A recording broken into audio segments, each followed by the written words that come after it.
Covid లో Aadhaar card లాంటివి ఎప్పుడైనా చూసారా? ఇదైతే కోవిడ్ వాళ్ళ దగ్గర కూడా కంపల్సరీ ఉండాల్సింది. అదేందో చూడండి. ఇదే పిఎస్ఏ అన్నమాట. ఇక్కడైతే మన ఫారెన్ నుంచి వచ్చి ఇక్కడ పనిచేసే ప్రతి వర్కర్ డీటెయిల్స్ అనేవి ప్రతి ఒక్కటి ఇక్కడ ఉంటాయి అనమాట.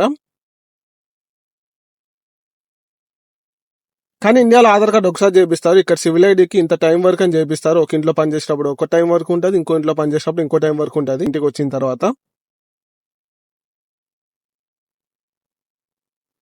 సో ఆ సివిల్ ఐడి కలెక్ట్ చేసుకోనికైతే నేను వచ్చాను. ఇప్పుడు పాత సివిల్ ఐడి ఇక్కడ పెడితే మనకి ఆ కొత్త సివిల్ ఐడి మనకి ఆటోమేటిక్ గా జనరేట్ అయిపోద్ది. 5 KD అమౌంట్ కట్టాలి. మా సార్ ఆన్లైన్ లో కట్టేశారు కాబట్టి సివిల్ ఐడి ఆటోమేటిక్ గా వచ్చేసి. ఈ వర్క్ అంతా బయట పని చేసే వాళ్ళకైతే కొంచెం ఇబ్బంది పడతాను అనమాట. ఎందుకంటే ఈ సివిల్ ఐడి ప్రాసెస్ చాలా తలకాయ నొప్పి.